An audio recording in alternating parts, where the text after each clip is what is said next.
Hey everyone, before we get into this week's episode, I just wanted to give a friendly reminder that if you haven't already, it would be absolutely huge for us if you could leave a rating of the show and a review of the show on Apple Podcasts or wherever you get your podcasts. And with that said, we'll jump into this week's episode. Welcome back to another episode of the MacRumors Show. I am Dan. We have Hartley here as usual. Hartley, good afternoon. How is life treating you this week? Any different than last week? Well, I'm getting over the fact that we're not getting the iPads yet. I'm getting over it. We're just, you know what? We should keep doing this little bit every time, even past once the iPads are announced. Because it's like, well, we got new iPads, but now I want new iPads, and I'm just sad that those haven't been announced yet. Just keep it going, keep rolling. It's never ending. The rumor mill never ends, and in the case of these iPads, it particularly never ends.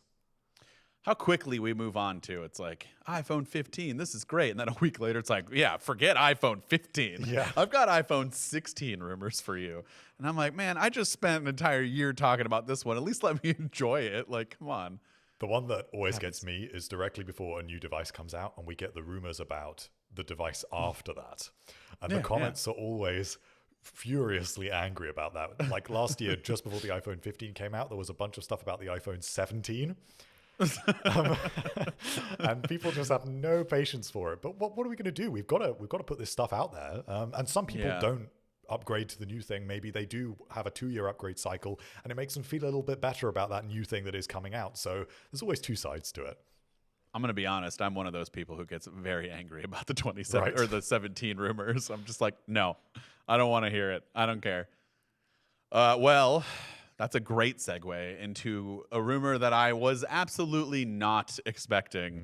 I think this was yesterday, Wednesday, April 3rd. We got a okay, so I don't know if you're familiar with this. In the U.S., when it comes to sports, we have very prominent, like, they're not beat reporters, but they're just like insiders. That's what they're called. So like for the NFL, we have NFL insiders, and there's like one or two guys that get all of the leaks. They're like the MacRumors of football, and then there's one for basketball, and they know all of the inside information. And so when they drop it, it's called the guy's name's Adam Schefter, so it's a Schefter bomb. And then there's Adrian Wojnarowski, and it's a Woj bomb whenever he drops these news. So I'm going to start doing that for Mark Gurman. He'll appreciate this because he's a pretty big sports fan too. So we're going to call it a Gurman bomb. That was dropped yesterday. I don't know if it's really a bomb, but Apple's exploring mobile robots that follow users around their homes. What do you think about that? Would you like a little robot following around your house? Instinctively, I'm going to say no, but that's mainly because I don't really know what that would do for me. It could do whatever you want, I guess. I don't get it. It's like the image that we used in our article about this is Amazon's Astro, and I don't get that. I don't know if you've checked it out at CES or anything in the past and could provide a little bit more clarity on what these sort of experiences are like. So I've seen, I mean, I can say that I have seen a bunch of these. There's different forms too. So I have seen the Astro briefly. Samsung had like a dog that would follow you around, or some sort of like rolling ball. Actually, it was like a ball. The dog is Sony, I know for a fact. And maybe Samsung might have a dog too, but Sony kind of famously has this dog that everybody likes that follows you around. It's just like legitimately a robotic dog.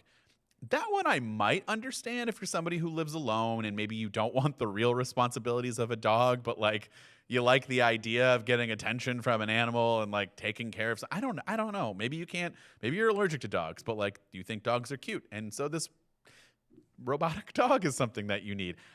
I really don't know. And then there's like these like serviceable robots. Like I've seen, so I'm in a bowling league, fun fact for those of you out there. And at our bowling alley, they have a robot, like a service robot that brings you your food that you might order from like the snack bar or whatever. Interesting. Necessary? No, but useful. It has like a use case. Could you do that with these like home robots? Like basically make it your personal butler, like, hey, go get me this out of the fridge? Or like, I guess in here we have it saying that it would kind of like help you do the dishes, handle chores, clean the dishes in the sink is what the quote was from Gurman. Yeah, I mean, I don't know. If it is capable of doing that, then that Cool. is very useful and very impressive. But Right. the real question there is if. And Mark added to the end of this report and said that it could be a decade away because just the engineering challenges involved in that are massive. Yeah. But I mean, it's so difficult to talk about a rumor like this. Sometimes, in the past, it's been hard to talk about things like what it will be like with Apple glasses or Apple contact lenses in the future, what it will be like with an Apple vehicle. But I feel like this is really pushing us beyond the pale of how could we talk about how this would be priced or how it charges, or it's so beyond the sort of realms of what we're used to discussing. I feel like this is a really difficult one to weigh up because sure, I quite like the idea of someone else doing the dishes for me, doing the dishes for me or cooking for me or whatever that may be. But how viable even is that? Is that a discussion even worth having? Mm-hmm. Yeah, no, I don't know. I mean, I don't want to be pessimistic because, like, I am a lover of tech and cool gadgets, even things that are remotely just not necessary. Like, sometimes I'm like, yeah, but it's cool. So, like, whatever. And you're right, dude. The idea of something else that's not me or my wife, doing the chores that we don't want to do is amazing. People in the past, including my father, would ultimately say, that's why we had you kids, to do all of the stuff that we didn't want to do. So, maybe nowadays that's not the right thing to go about it. So now we just got to build robots instead. I will say I constantly trip over like my dog that follows me around, and sometimes my own kids follow me around. The thought of like a robot just like rolling behind me at all times, and then I like turn around and freaking fall over it, just, like how much of the way is that going to be? Now, is it like a legitimate human-sized robot as well? Like to be able to do the dishes, it's going to have to be. It would have to be. I mean, that's also the question. Is this is Apple imagining some kind of humanoid thing here long term? Yeah. If so, that's even more bizarre, perhaps. But I sort of think it has to be because if it is one of these devices that just rolls around on the floor and follows you around, I don't get that personally. I don't understand how that's useful because it's effectively just a voice assistant that can show me stuff, which I can do anyway. Well, have you seen the Tesla bots? They're like, yes, that's what I'm envisioning. Yeah, so that is a humanoid robot, but it's the machine learning that is necessary and the sort of dexterity involved to be able to do something like that is massive, which is why in so many factories and when it comes to a lot of manual labor jobs, it's just not viable to replace them with robotics because ultimately a person can operate a screwdriver way better than a machine. Or just with fine sort of motor tasks. Maybe a screwdriver isn't the best example, but you know what I mean with sort of basic wiring or things that involve things that involve using your hands and fine motor skills and identifying things or having just those sort of fine identifiable skills, which is why I guess full self-driving has never really got off the ground. We can debate about whether that's on the case on massive American highways, but let me tell you, around some of the sort of country lanes where I live, you're never going to get full self-driving there, not for 20, 30, 50 years, just because a robot is not going to be able to comprehend the sort of decision-making necessary for that. And I feel like something like doing the dishes, how much pressure you apply, because different dishes are made of different materials. Some are thicker than others. Some can be washed and can't be washed in different ways. There's so much decision making involved. I can't see it for the time being. And I think that the interesting thing here is obviously this is a kind of moonshot idea. This is how it's being phrased for Apple. But I just sort of wonder why. How much faith do they have in this long term? If they couldn't make a car work, how are they going to be able to do this? This almost feels like a bigger challenge than a car. It's certainly more out there than a car. Yeah, I don't know if it's a bigger challenge than a car because, like, there's got to be way less laws and regulations that they have to worry about when it comes to making a robot that will follow you around. Regulation, yes, but in terms of the actual AI capabilities and actual robotics, and that's terrifying. Yeah. It's a completely different question. And I suppose Apple is looking at a lot of this work on AI that they've done on the Apple Car and is now sort of redistributing some of that to this sort of thinking. And one of the little points actually that I do think is interesting, and I wonder if we are going to get a little hint of this sort of technology a little bit sooner, was do you remember the reports about the HomePod on a robotic arm, or rather a HomePod with a robotic arm that holds a screen? Mm-hmm. And that would kind of follow you around a room or present information to you. And at the time I thought, I'm not sure I really understand how useful that is per se, as opposed to just something that rotates. But one of the little mentions in this report is that Apple has researched that in terms of the robotic arm mirroring the movements of a person on a FaceTime call. So it will kind of add a natural movement to the FaceTime calls because the screen itself would move. So if the person on the screen moves their head to the side, the screen will also move to the side in the same way for the person at the receiving end. I don't know if I need that. I don't know if I need it, but yeah, it's an interesting idea. And I wonder, considering that we heard that report, maybe it was 2 years ago. I don't really remember the exact time frame for that. I wonder if we're going to see Apple venturing into robotics in a slightly smaller way a little bit sooner with something like that. So that will be interesting to see. I gotta say, like,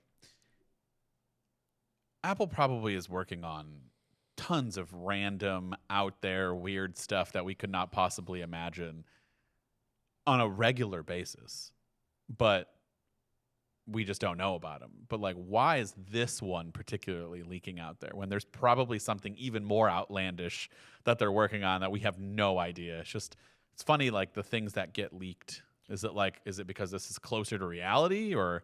I think what it is because it has to come hand in hand with a reevaluation of priorities at Apple. And I think there's two things. It's the Apple Car, because they've got all of these staff that were working on that, and that obviously did involve, I don't know whether you would call it robotics, but certainly it was a more mechanical engineering device. Yeah, mechanical engineering for sure. And also a lot of artificial intelligence to be able to build self-driving capabilities. And of course, the other element is the renewed push for AI that we're expecting this year with WWDC.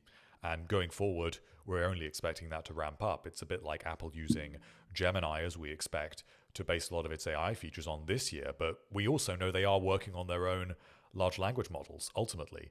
So that is something for later down the line.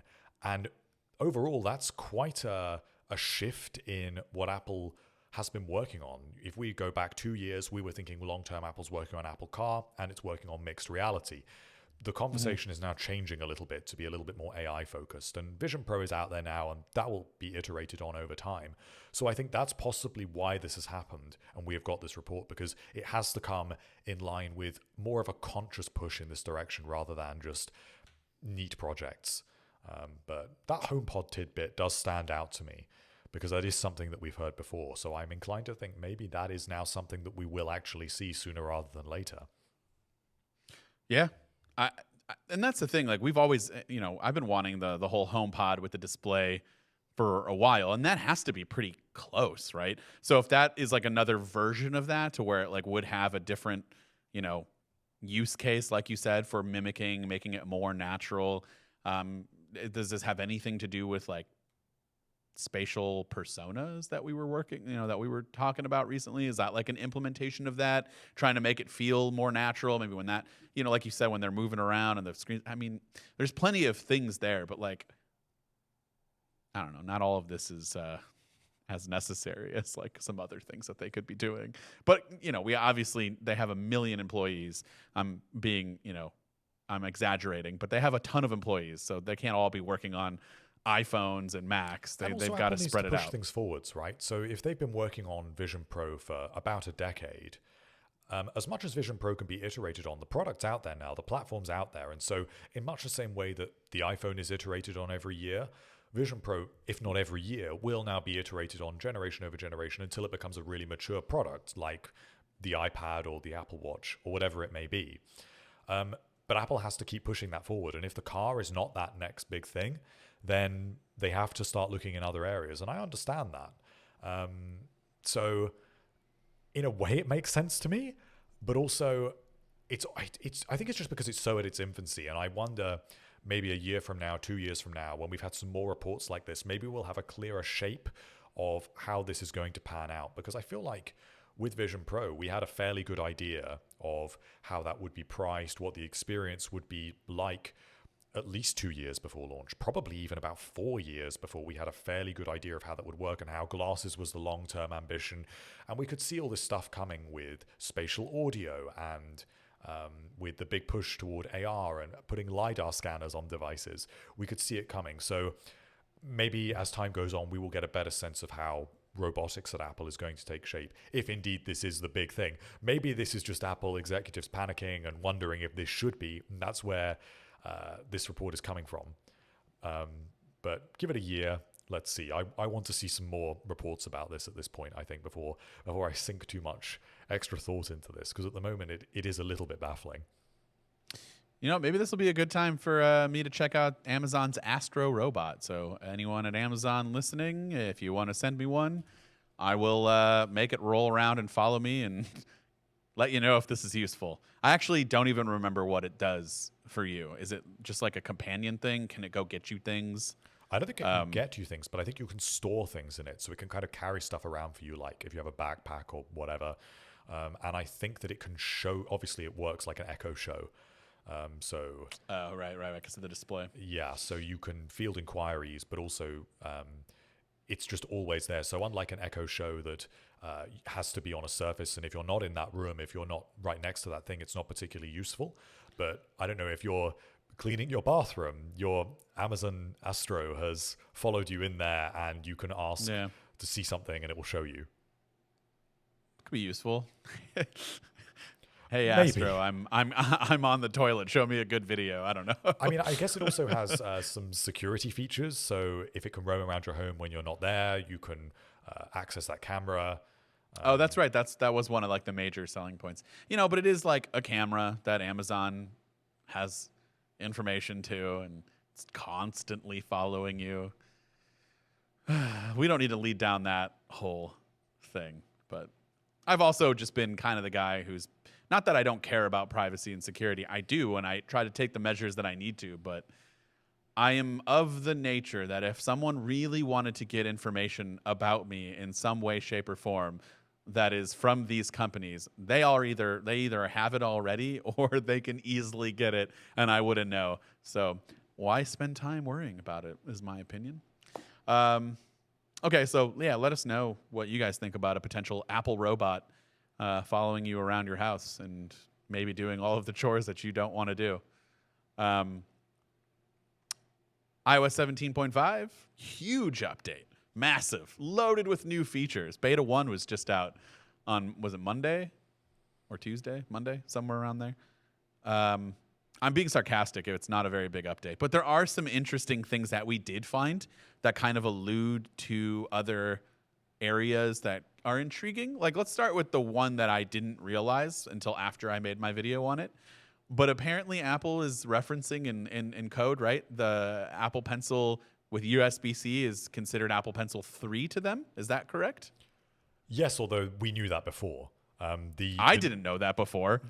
I did not. It's because the way that Apple has put this in code is that it's seen as versions. So the first generation Apple Pencil is version 1. The second generation is version 2.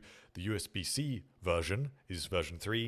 And then sure, but do they call that third gen, though? Because no, they do literally call... They don't call it third gen. They call it the third version. And that is why... Okay, well, then I did know that. I wanted to make sure they weren't like now referencing this as third generation. Right. Or at least that's my understanding of it. But the interesting thing here is that they are referring to a fourth version. Yeah. So this is presumably the upcoming Apple Pencil, which I guess we would refer to as the third generation Apple Pencil. Right. So that's the confusing nature of all of this. Basically, the biggest thing out of that is that we saw Apple Pencil 4, which is the fourth version, which gives us confirmation that a new one is coming, per se. But it's not going to be called Apple Pencil 4. It would be called Apple Pencil 3 in our guess, maybe? We don't really know. I mean, I actually have a theory that this is going to be an Apple Pencil Pro. Yes. Well, that's good. That's what it should be. And I think that might make things a little bit clearer. So I think in the lineup, you possibly will have Apple Pencil, just Apple Pencil with USB-C, and then you will have Apple Pencil Pro. And I think that would make all of this numbering way clearer. Totally fine. And I also think that both models will feature a USB-C port. So you will get inductive charging as an option, but you will also get the ability to charge with a wire, because the key thing that gives that away, in my opinion, is we are expecting some Vision OS support for this next generation Apple Pencil. But let's say you don't have an iPad and you only have a Vision Pro, then how are you going to charge your Apple Pencil? So it has to have some other method of charging. And I also just think it would make things way clearer in the lineup. So if you have that entry-level iPad, but you want to use the Apple Pencil Pro, then you can, because you don't have to use the inductive charger. So I think, to me, it makes sense that you have multiple methods of charging. And the other thing that suggests to me that this is a more pro Apple Pencil is we're also expecting a new gesture, which is a sort of squeezing gesture. So at the moment, you can double tap the Apple Pencil to switch to, say, an eraser. But it looks like you will also have an additional gesture. So if you squeeze hard, a little bit like on the stem of AirPods, then you're also going to unlock some additional functionality. I suppose you could map that to whatever you wanted it to be. Let's go back to this Apple Pencil on Apple Vision Pro for a second, because I don't think we've ever talked about this. For those who might not know, what is the input method for that? Is it going to be taking the pencil and doing this motion up in the air? Or is it some sort of surface thing that we can do to where we have physical feedback, whether it be from whatever writing surface you're on? Back in the day, we've talked about this before. There was the whole trackpad. Writing on a trackpad for your Mac would potentially make the Apple Pencil compatible. Obviously, that didn't happen, but I like that idea. How would that work for Apple Vision Pro then? I think it's probably most likely to work on any surface, and then what you see in the headset is sort of mapped onto that surface, because I think it would be difficult to do things just in the air because it simply won't be flat. If it can work in the air, that would be even more impressive, but it would probably have to work in a 3D environment. And I wonder if possibly that might be useful. So maybe if it's got this squeeze gesture, you have to squeeze it, and then you can kind of draw in 3D space. Otherwise, the only times that would be useful are for pressure? The only times that would be useful would be like in Freeform per se. You're doing a collaborative thing and you're trying to circle shit on like a document. Like, then that's fine. That makes sense. But like any other use case for that, like actually handwriting notes or trying to navigate throughout, that would be horrible. I think it would be good for 3D. So if you're an architect and you work in 3D design and you want to kind of move around your model, and maybe you want to move stuff around, but you don't want to use a pinching gesture and your eyes, the ability to have an Apple Pencil that you can squeeze the pencil and then kind of move stuff around or draw something new, draw a new shape, and it appears as a new block in 3D space. That's interesting. If it's able to do that, that is making Vision Pro much more useful to professional workflows that do use 3D modeling. That could be a huge game changer for them. Imagine being able to, you could do this now. You get on a tablet of some sort, you draw out your model, okay, and then it goes to your computer and you mess around with it that way. But being able to draw it out and then send it, it's already on your Vision Pro, and being able to like manipulate it then in the space around you, that's insane. That would be... Yeah, you're right. I mean, I would never use that probably, but it'd be great for those who do, because that would change their entire workflow. And I don't think the Apple Pencil would do anything for me in terms of like making my life better, but it would certainly be more useful, in my opinion, for like navigating throughout the UI, or just at the very least, like I would much rather, if it can do a really good job of like translating like how it does now on your iPad, where it takes your written text to just plain text on the screen, that would be great. Like, because typing is not great if you don't have a keyboard. So if that's another thing, like, I just got to carry this pencil around, I could do it on any surface. And if I'm writing out a message, I could just literally handwrite it and then hit send. That would be so much better than trying to type like this or carry a keyboard around. Yeah. Like, imagine being on a plane and being like, well, I just want to write this out real quick. I'm taking notes or something. Just do it on the tray, write it out, boom. And it translates it to regular text for you, or transcribes it, whatever. And if that pencil is tracked in 3D space, it could be used for other things. I even wonder if it could be used for gaming or for anything else, if you can use it just for a different kind of hand tracking that is more precise, it could definitely open up a lot of avenues and be that sort of quote unquote controller. Even if Apple is not going to call it that, it's definitely another input mechanism, which I really think Vision Pro is probably in need of. And I think Apple Pencil is probably a pretty good fit for that, because it kind of moves away from this direction that we've seen from Meta and from other companies, where you have that large sort of like gaming style control that isn't very attractive. Whereas I can completely see Apple just liking the idea that you just put the Apple Pencil in your pocket. It's very small, it's convenient, and it goes in a different direction. Real quick before we get back to the 17.5 stuff, while we're on the topic of Vision Pro, did you what do you think of the new personas, the spatial personas? Do you think it makes it less creepy or more creepy because people can get up and walk around in your space? I don't know if it's fair for me to call it creepy, because I do think that they are very uncanny valley. However, when I saw this, I do think it's just extremely cool. I think it is incredibly impressive. And personas were impressive to begin with, but I feel like this one has sort of bowled me over with the hand tracking and the way that you kind of emerge. You're no longer confined to a frame. And it gives me much more of a glimpse of where this could be. Because if I'm imagining maybe 5 years from now, when personas look completely convincing and they don't have that uncanny look to them, and you can then interact with keynote slides or a PDF or something, and you can point to something in 3D space, and the person you're on a FaceTime call can see that, and it actually looks like you are in 3D space with that thing. That's really interesting to me. I like the idea of it. It's just I want to just forget about the fact that it looks kind of creepy right now, because I know that they'll get there eventually. Back to iOS 17.5 though. What are your thoughts on? I mean, the EU stuff we talked about quite a bit, so I don't really have a whole lot to say. But one of the biggest things is for those in the EU, 17.5 does give you the ability to download apps directly from developers' websites. But there are still like a lot of hoops that the developers need to go through to make sure that it still kind of qualifies, correct? Yeah, there's a lot of criteria to preserve security, because otherwise you could be downloading apps from any website with no sort of security. So Apple still has to notarize the apps, and developers still have to meet a certain threshold of downloads in a previous year and a lot of things like that. And this is to really meet those requirements of companies like Spotify that complained to the EU and said that ultimately they want their app to be downloaded directly from their website. They don't want to have an app store listing. They want you to go to spotify.com and see a little drop down that says download our app, and then you download it straight from Safari. And that will now be possible. So it's going to be a lot more like downloading Mac apps for iOS. But it still seems to be a pretty secure system that Apple has put in place, somewhat reluctantly. Just be very interesting to see if Apple is forced to roll this out to other jurisdictions long term, because of just how much antitrust scrutiny there and now is in so many countries around the world. Yeah. I mean, I don't really have, like, ultimately it would be, I mean, we could go on our Macs and download a bunch of apps and put in whatever you want from a website.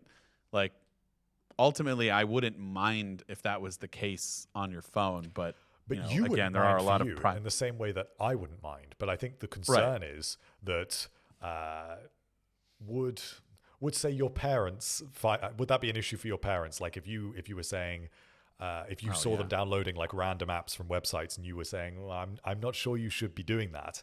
So it's not so much an issue for. I think that's what a lot of people in the tech community have to remember is. I know I can trust myself to sideload apps. But I understand Apple's objection, because the vast majority of people who have an iPhone are probably going to not be quite as cautious as perhaps people in the tech community may be. Well, then that's where it should be something that we should be allowed to enable. Like, for those who are more, like, my parents aren't going to know that it's an option and won't go seek it out and won't go through the necessary hoops to be able to do that. So make it a developer option somewhere hidden in settings that, like, only those who really want to and can seek it out and know the risks involved in doing that would be able to then turn it on. So, then that eliminates in my opinion, a vast majority of the people, like my parents, who would never go and seek and turn it on. Now, are there phishing capabilities out there where like people be like, just turn this on and then download this app and you'll be able to do? Yeah, but I don't know. I just feel like it's at that point you got to be responsible for your own actions. There are consequences for that. It should I think that's a really sensible solution. Regulators don't see it that way. I think Apple will be pretty happy with that result as well. If you had to go through 5 warnings that said, are you sure you want to turn this on? Are you really sure you want to turn this on? Then fine. Well, yeah, like a big thing in the Android world back then when I was getting all the devices on a regular basis. By the way, there was a time in my life, people, where I was full Android for a daily driver, and I would just change phones every 3 months because there was always a new Android phone coming out.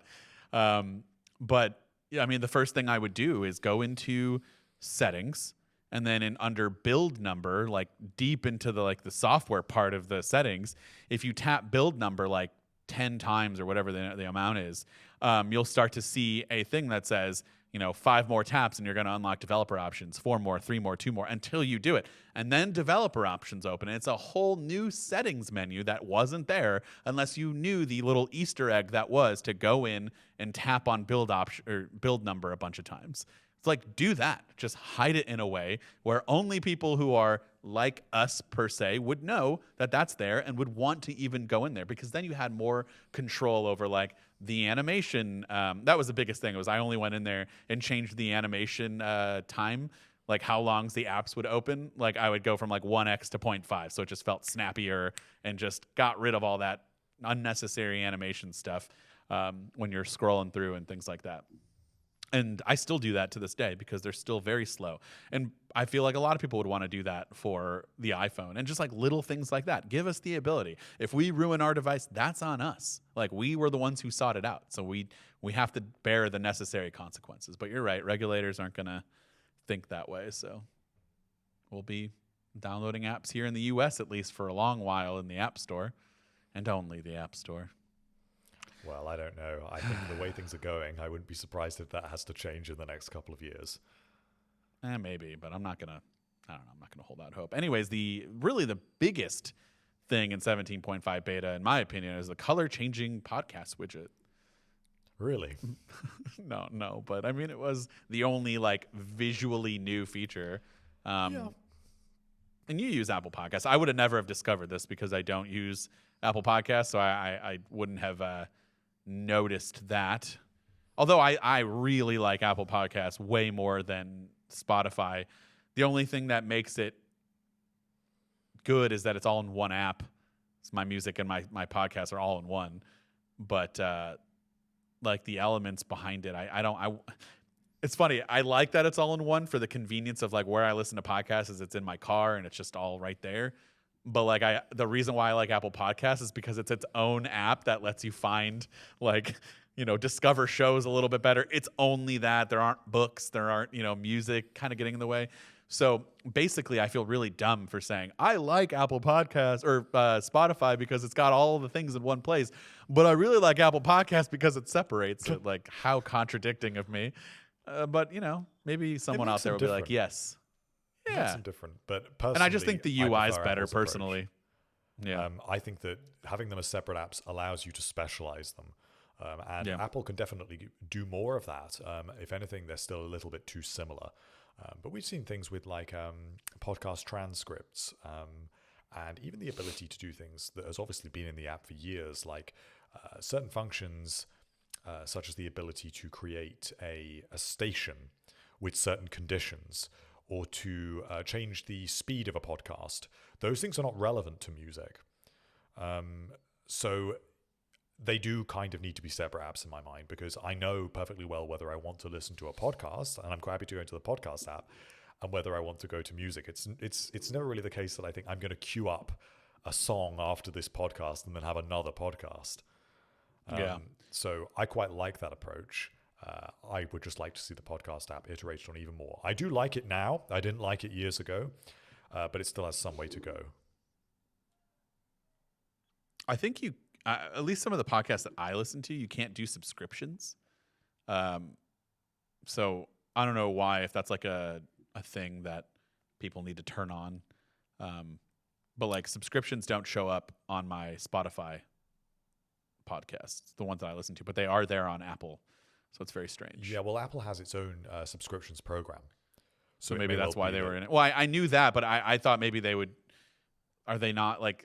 Does Spotify not have a subscriptions program that they would? You would think if someone's got subscription content available for those people who would want to sign up, they would have that across all platforms, so that you're maximizing your revenue there. I mean, I will also say that the market share of Spotify podcasts is way smaller. Oh yeah, Apple Podcasts, which I'm surprised, because so many people listen to Spotify and use Spotify.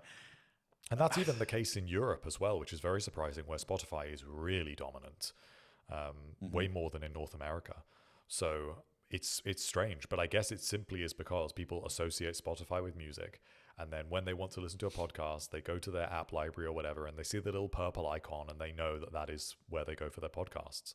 And I also think people get kind of angry with Spotify when Spotify keeps sending them emails about podcasts or suggestions about podcasts. They think, I don't want to listen to a podcast. I'm in Spotify because I want to listen to music. Yeah. See, the only reason, I mean, I've said this many times. For my car, I have the Spotify app. That's where I was listening to podcasts. I don't want to use Bluetooth in my car at all if I can help it. Like, I am very anti-Bluetooth at this point in my life. Any car that I have in the future, I do not want to have to control the music from my phone. I think it's just safer to use the infotainment system of your car. If the apps are integrated from that because it has a data plan, that is the best route in my opinion. But now Tesla did get Apple Music and Apple Podcasts as an app. So I could switch. One of the biggest things, though, they don't have subscriptions live on that yet. So if you had if you have a subscription, you can't listen to it on the podcast app. For some, I don't understand the engineering, man. Sometimes it's just, why is that the one thing you can't do? What changes out of that? That will come, I don't understand, because it's in Apple's interest for that to come, because they've been making a big push with podcast subscriptions. Yeah, but like, why is it? Why can't I listen? What's the fundamental? What is the code difference? The UI difference? What has to change in there for Tesla to be able to enable that? I feel like, as a non-developer doing the things that non-developers do, where they're like, it can't be that hard. I feel like it can't be that hard to make that subscription content work. Like, you already got the rest of the stuff to work in the app. How hard is it to make another episode that's not available to everyone be available to those who are logged into that account? Like, I don't understand. It should be by account basis, but maybe somebody will email us. I love when we get emails about stuff from the show, and we get a lot more of them. So keep doing it. It's great. I just get people being, constantly emailing us with stuff that are like, hey, you asked why, and this is why. And I'm like, thank you. Thank you for doing that for us. We recently got another one of those. I don't know that I fully read it, though. Anyways, lastly, in iOS 17.5, there was something else, right? There were two other things. One of them was references to new iPads, of course. Okay, yes. And this is referring to the fact that they will have the battery cycle and health features that came to the iPhone 15 lineup last year. So cool. We had the ability to cap charge at 80%. We also got much more detailed information about cycles, etc. But this is only on the iPhone 15.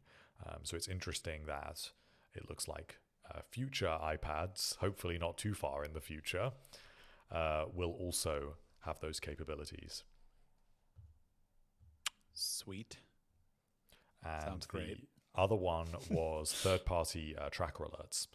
So it looks like now, because Apple and Google have collaborated, there will be much more sort of robust capabilities for detecting unwanted tracking. And also, interestingly, you can now disable a tracker.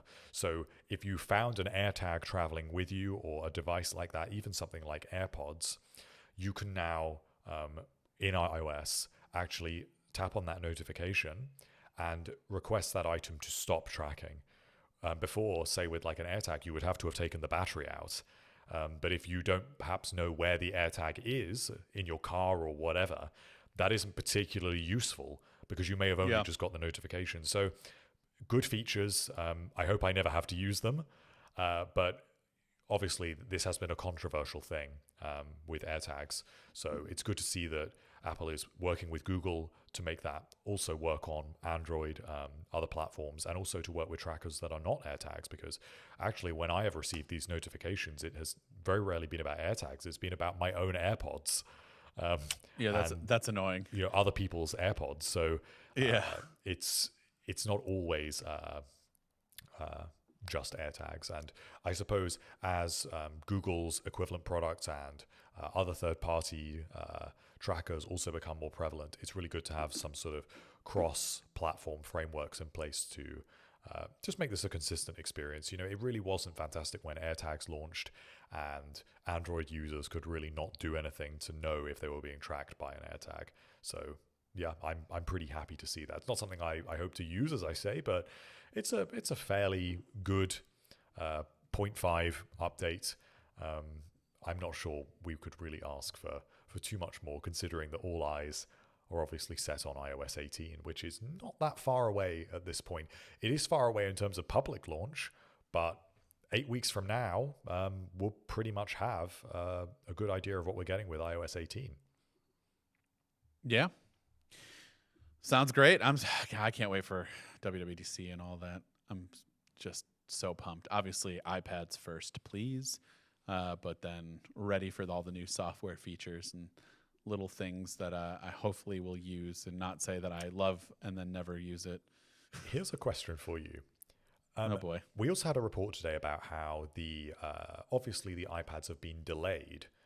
That much seems obvious, but we've actually had a report that this actually is an intentional manufacturing delay, and that they have been repeatedly postponed. So it's the actual target launch date for these has slipped several times apparently, and we kind of got that picture from rumors.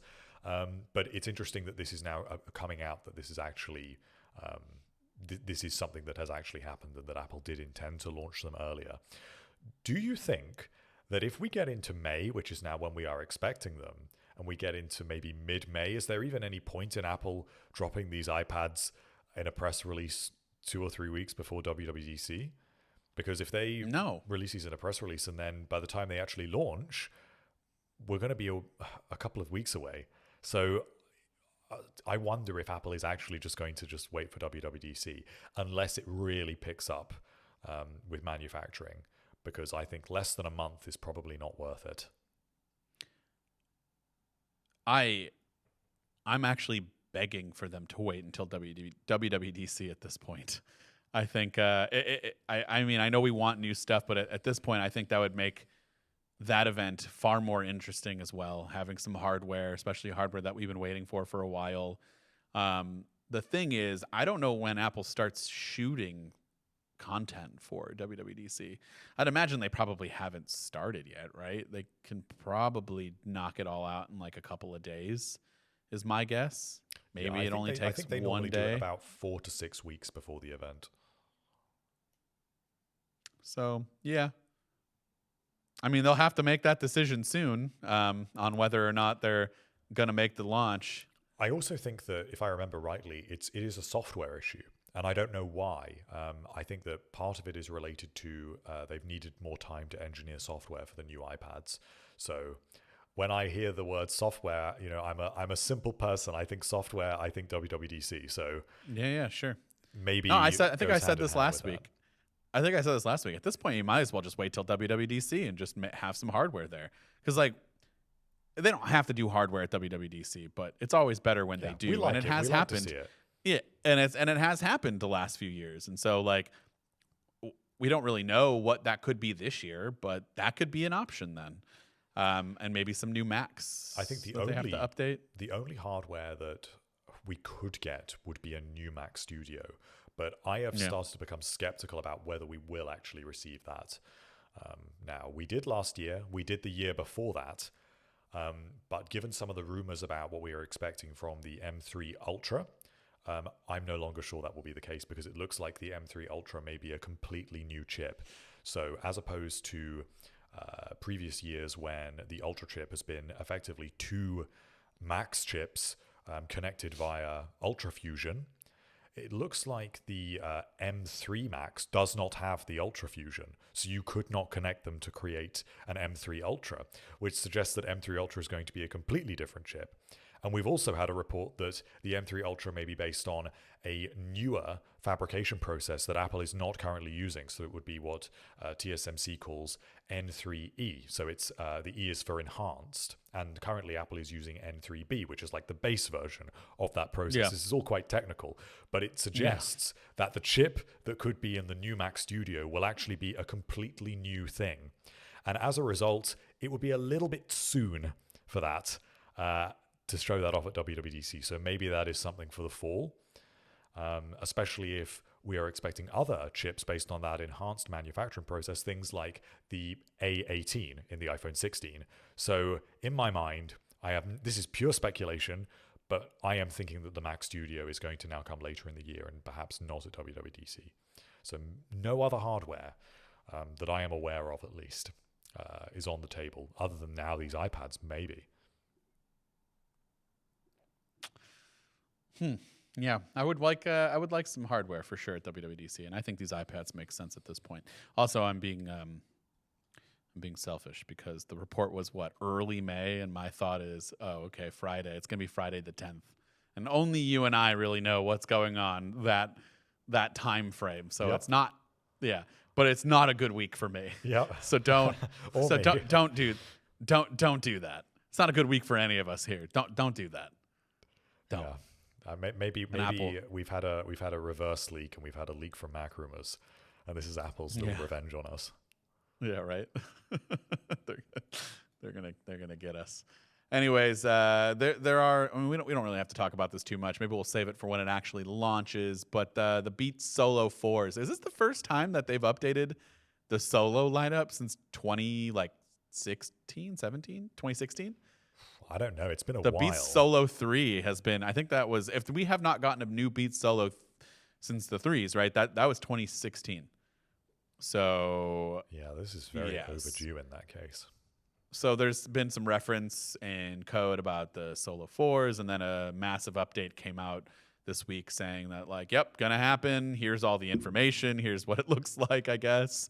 And all of the features, and it looks like it's going to be a really good headphone or a pair of headphones for $199, if it does in fact keep that rumored price point. Got to get USB-C. It's just kind of hard to recommend. But it still keeps the 3.5 millimeter headphone jack, so you get your lossless audio if you want it, and then other features like Find By as well. And also we are expecting actually new audio hardware, which isn't always a given, especially with Beats. So that is good to see as well. So I think it sounds like a great upgrade.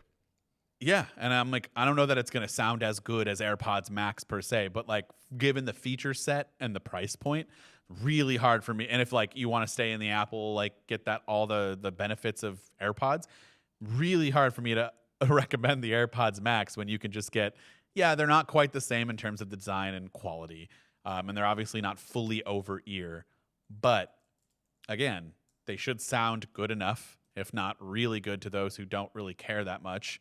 And they'll have all of these features that even high-end AirPods Max do not have. So, or at the very least, they'll have USB-C that the AirPods Max don't have. So if you're a big USB-C fan, there you go. So we'll talk about that more. We'll do a deeper dive once they're officially announced. And that's pretty much it for me. Do you got anything that you want to tell anyone?